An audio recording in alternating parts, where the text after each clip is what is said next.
Laras sekali lagi menunjukkan sikap kerasnya. Nada suaranya datar, tetapi kata-katanya membuat Arya merasa marah dan tak berdaya. Laras, seru Arya dengan suara yang penuh emosi. Kapan istrinya berubah seperti ini? Apakah kembalinya Nadia yang memicunya, atau apakah ini sisi asli Laras yang tidak pernah ia lihat sebelumnya? Di mana istri yang lembut, penurut, dan berbudi luhur yang dulu ia kenal? Laras tampak tidak sabar. Bisakah kamu melakukannya atau tidak? Arya merasa terdesak. Apa aku benar-benar bisa bilang tidak? Sebuah senyum perlahan muncul di wajah Laras. Meskipun dia masih tampak sedikit pucat, senyum itu tetap menawan dan menakjubkan. Arya tertegun sejenak. Dia teringat bahwa dulu Laras adalah salah satu wanita tercantik di Institut Sinema, terkenal dengan bakat dan kecantikannya. Dia pernah dianggap sebagai salah satu aktris paling berbakat, bahkan memenangkan penghargaan aktris pendukung terbaik untuk satu film bersama sutradara ternama Vino. Namun, setelah menjadi istrinya, Laras meninggalkan karir aktingnya. Arya merasa lega ketika menyadari bahwa Laras telah menyerahkan segalanya untuk pernikahan mereka. Baiklah, jika kamu ingin kembali berakting, aku akan mengatur semuanya.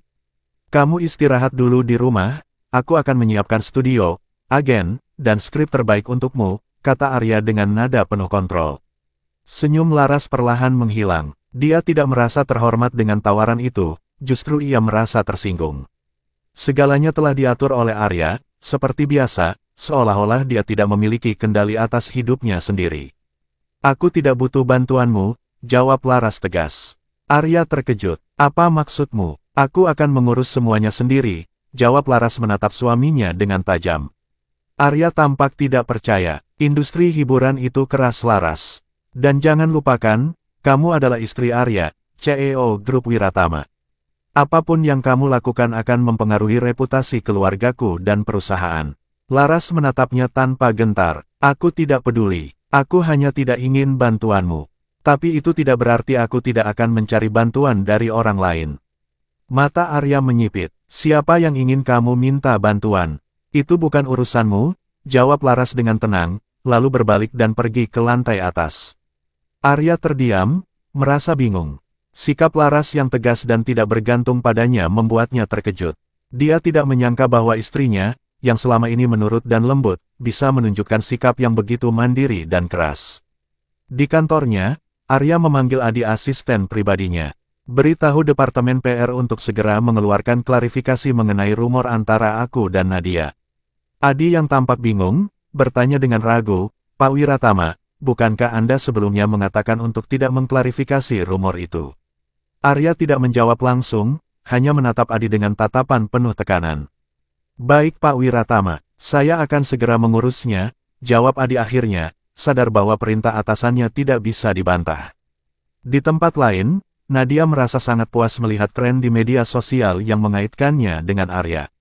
Namun, rasa puasnya segera berubah menjadi kekhawatiran saat Bima asistennya menunjukkan pernyataan klarifikasi resmi dari Grup Wiratama. Kelompok Wiratama baru saja mengeluarkan klarifikasi yang menyangkal hubunganmu dengan Arya. Mereka bahkan memperingatkan media untuk tidak menyebarkan berita palsu lagi, jelas Bima. Wajah Nadia berubah pucat. Bagaimana bisa? Bagaimana mungkin Arya melakukan ini kepadaku? Rasa bangganya lenyap, digantikan oleh rasa kecewa dan marah. Momen kebanggaannya berubah menjadi ejekan besar di depan umum. Keluarga Wiratama telah merilis pernyataan resmi yang menyangkal rumor hubungan davatis antara Nadia dan pemimpin grup mereka. Berita ini dengan cepat menyebar, menghebohkan lingkaran hiburan dan dunia bisnis. Ada yang mencibir bahwa impian Nadia untuk menikah dengan keluarga kaya telah hancur, sementara yang lain berspekulasi bahwa harga saham grup keluarga Wiratama justru melonjak berkat popularitas berita tersebut. Nadia sangat marah dengan komentar negatif yang menyebutnya penggali emas dan oportunis. Bahkan beberapa penggemarnya mulai meragukan keaslian hubungan, CP, couple pairing, antara dirinya dan Arya. Bima manajer Nadia, dengan cemas bertanya apakah terjadi masalah antara Nadia dan Pak Wiratama.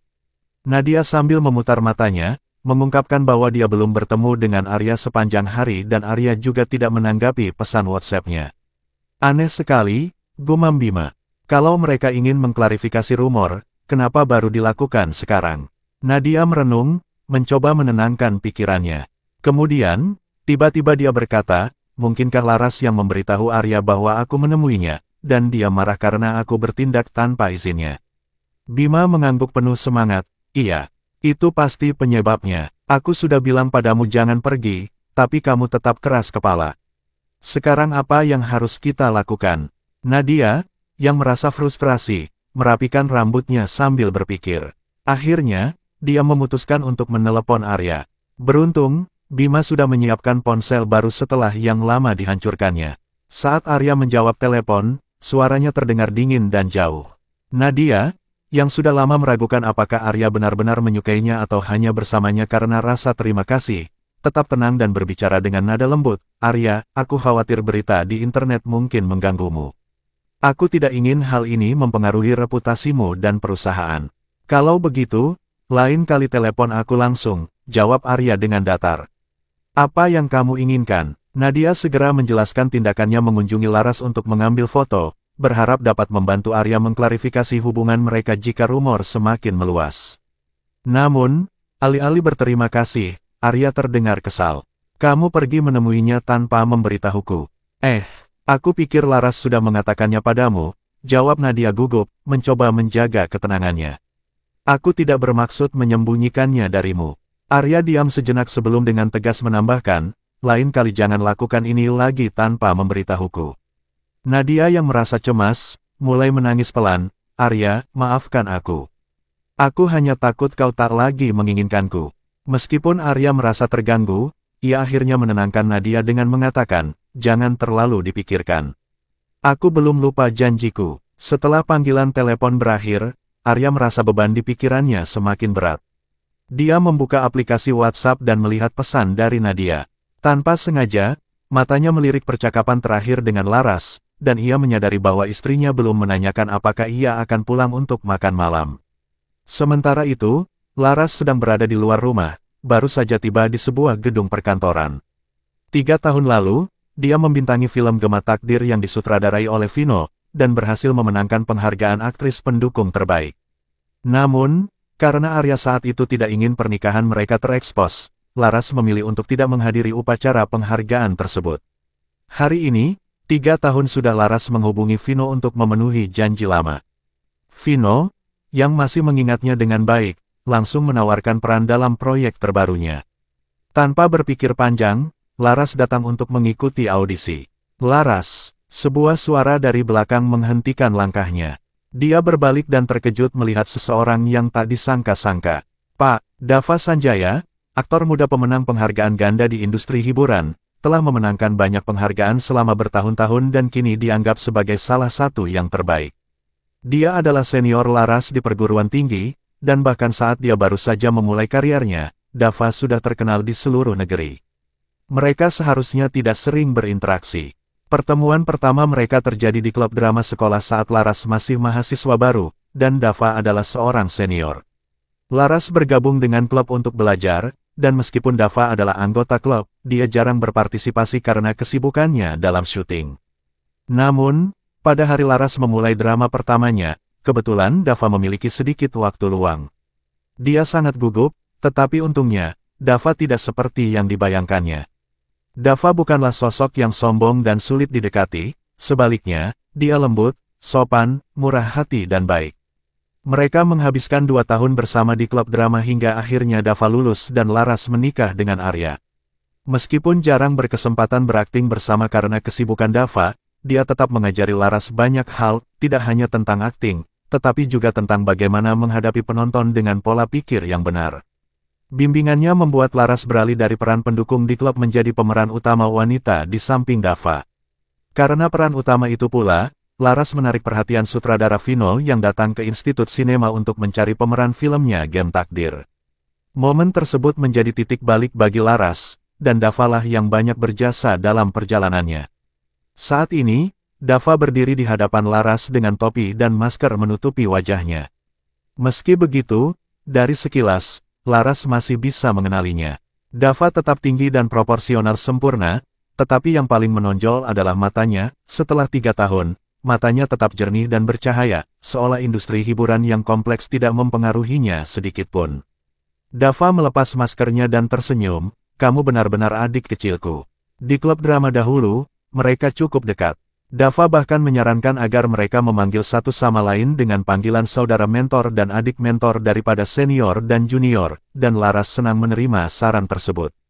Dengan senyuman, Laras menjawab, "Saudara mentor, aku tidak menyangka akan bertemu denganmu di sini." Dava tertawa dan bercanda, "Ini pasti takdir." Di sisi lain, Raka Visser agen Dava, tampak terkejut hingga tidak bisa menutup mulutnya. Apakah ini bintang film Dava yang dikenal dingin dan serius? Sekarang dia bahkan bisa bercanda. Raka berdeham untuk menarik perhatian mereka. "Maukah kau memperkenalkan aku?" Laras kemudian melihat ke arah Raka yang tadi mengikuti Dava kemana-mana, menyadari bahwa dia adalah agen Dava. Dava melirik Raka dengan tidak senang sebelum berkata santai, "Ini agenku, Raka Visser." "Adik kecil, apa yang kau lakukan di sini?" Raka merasa dirinya hanya disebut sepintas lalu dan berusaha akrab dengan menebak, "Apakah kau di sini untuk menemui Tuan Vino?" Dava menegur Raka dengan tegas, "Raka, ini adik mentorku Laras." Raka, yang sudah mengenal Dava selama bertahun-tahun, tentu mengerti maksudnya. Tingkah laku Dava seperti anjing yang menjaga makanannya, tetapi Raka tetap tersenyum. Laras, yang tidak terlalu memikirkan kejadian itu, menjawab dengan senyum, "Saudara mentor, aku di sini untuk mengikuti audisi Tuan Vino." Dava tiba-tiba menjadi cerah, "Adik mentor, apakah kamu di sini untuk audisi film baru Tuan Vino juga?"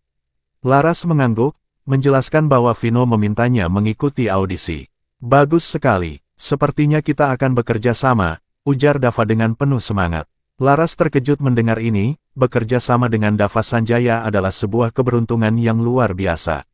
Dava tidak perlu mengikuti audisi seperti Laras, dia sudah berada di puncak karirnya.